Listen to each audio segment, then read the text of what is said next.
the question on everybody's mind this morning: what the heck happened to Carlos Correa and the Giants?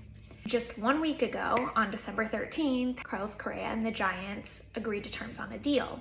And then 1 week later, he's now a Met. So let's talk about, how did any of this happen? Well, the part that most people overlook when you see all the media reports about a player and a team agreeing to terms and agreeing to a deal is the line pending physical.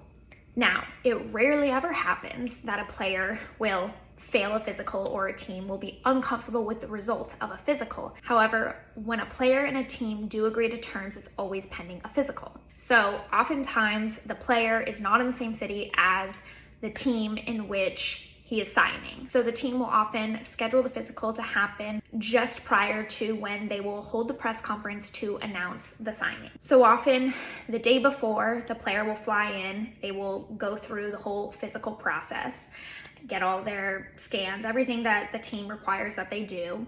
They will then find out from the team, the agent will often find out that the player has passed the physical, and then usually the next day or maybe later that day, they will have the press conference. So in this case, Carlos Correa obviously did his physical, and the Giants saw some stuff they did not like. Now, is that shocking? Well, what do teams know ahead of time going into agreeing to terms on a deal?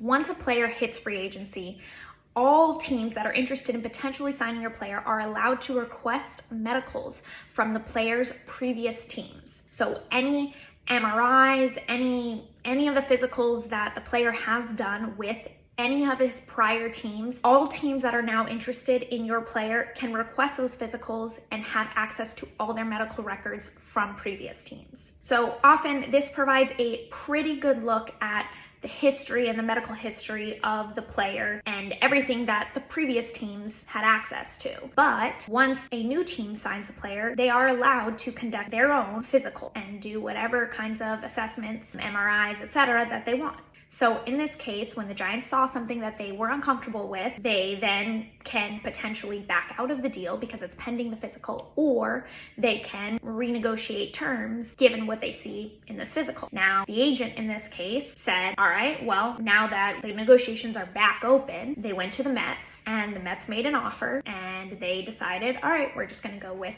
this new team. So again, this is rare. It doesn't happen often. But always remember, when you see reports that a player and a team have agreed to terms, it's always pending a physical.